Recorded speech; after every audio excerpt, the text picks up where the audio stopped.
agar bangsa Indonesia lupa dengan kebiadaban PKI. Saudara, ini indikasi. Ini namanya indikasi, saudara.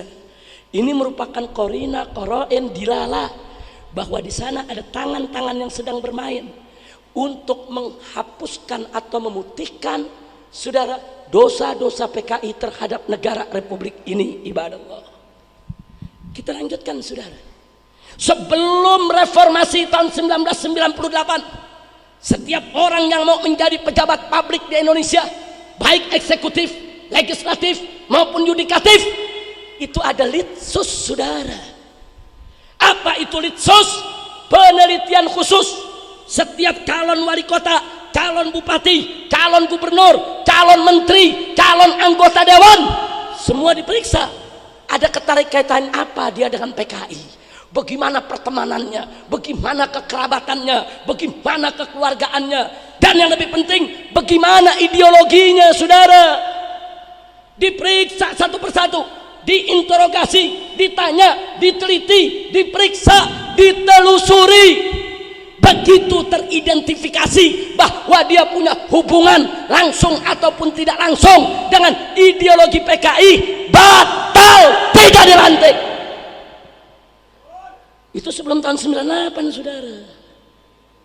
Tapi begitu reformasi 1998, litsus dihapus. Enggak ada lagi litsus, saudara. Litsus dihapus, saudara. Saudara, begitu litsus dihapus, akhirnya kita lihat kader-kader PKI, anak-anak PKI, mereka masuk ke dewan, saudara. Mereka jadi wali kota, mereka jadi bupati, mereka jadi pejabat-pejabat publik. Fakta, saudara.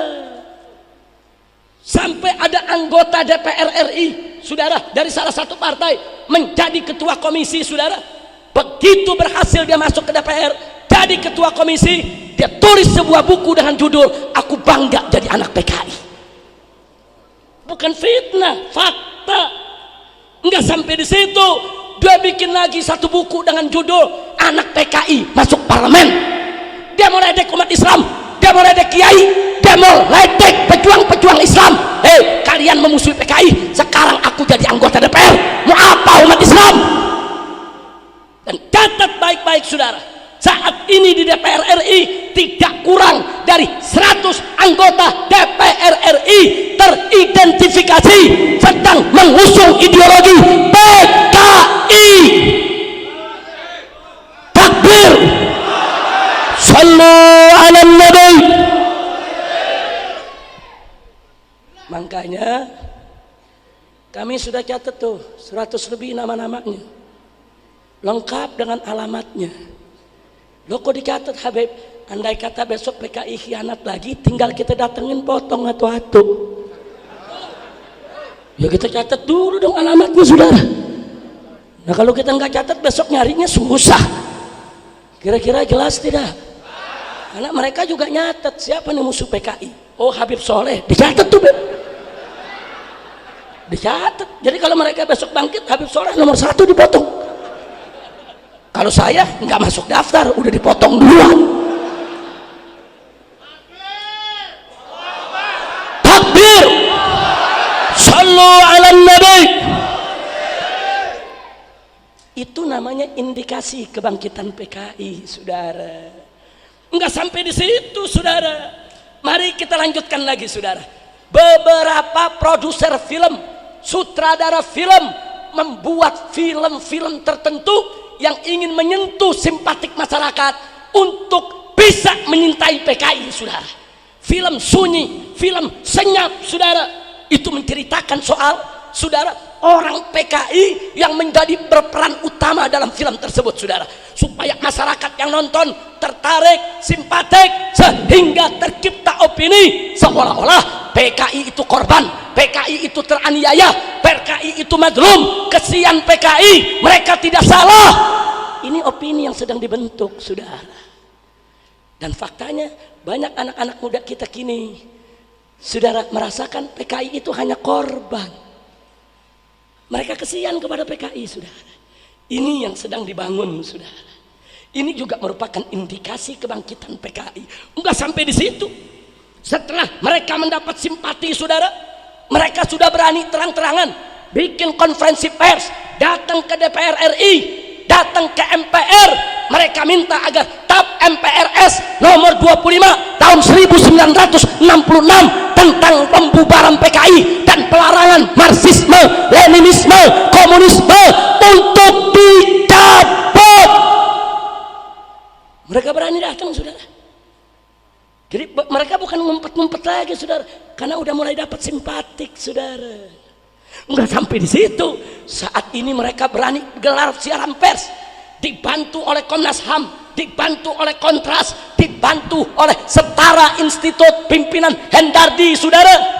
Mereka tulis surat secara resmi, mereka gelar siaran pers, mereka kirimkan ke Presiden Jokowi, mereka tekan, mereka paksa, mereka ancam agar Presiden minta maaf kepada PKI. Masya Allah, luar biasa, tekanannya nggak main-main, saudara, nggak main-main. Tahu tekanan yang mereka lakukan?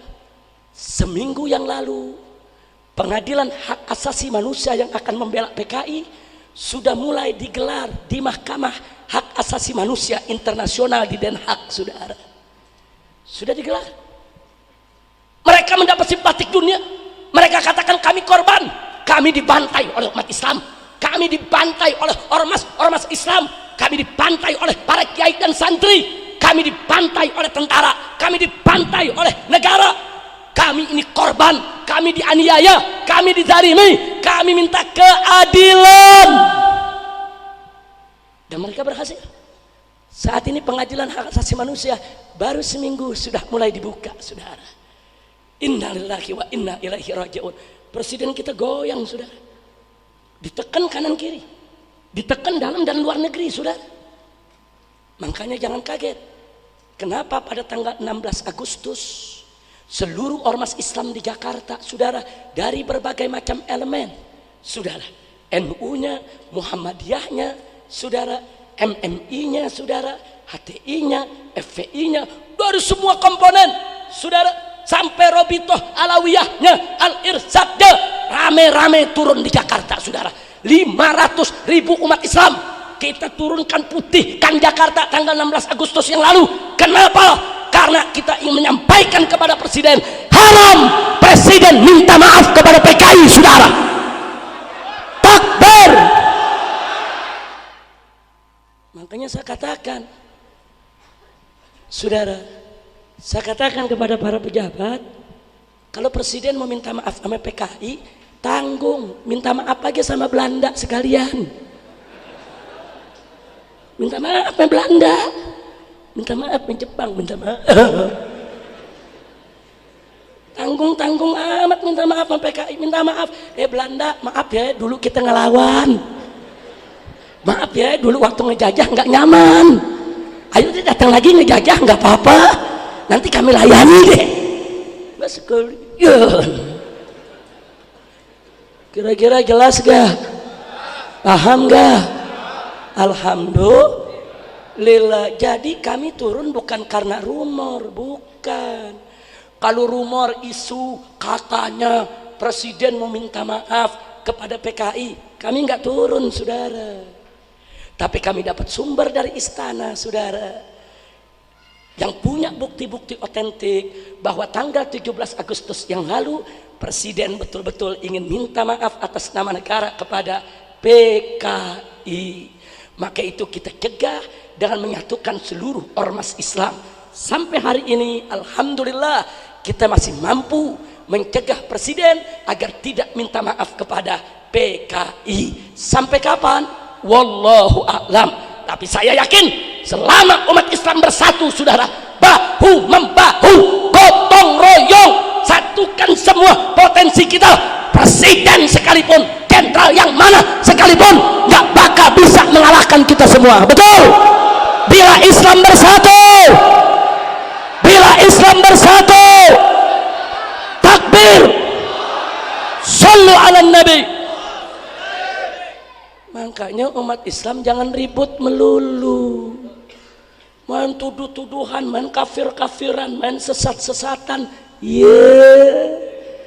Kurang kerjaan.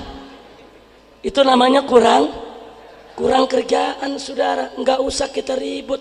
Kita beda-beda madhab, beda-beda pendapat sesama kita. Yang penting tidak melakukan kekufuran yang nyata. Saudara, yuk mari ittahadna fima tafakna wa'tadarna fima ikhtalafna. Mari kita bersatu dalam hal yang kita sepakat, dan mari kita saling memaklumi dalam hal yang kita berbeda. Apalagi kalau perbedaannya hanya masalah furu, bukan masalah prinsip yang sangat mendasar. Dan jangan sembarangan nuduh orang, saudara. Ini telunjuk main tuduh-tuduh orang aja, saudara. Main tuduh aja, kafir, muslim, dolalah, pala lubuknya.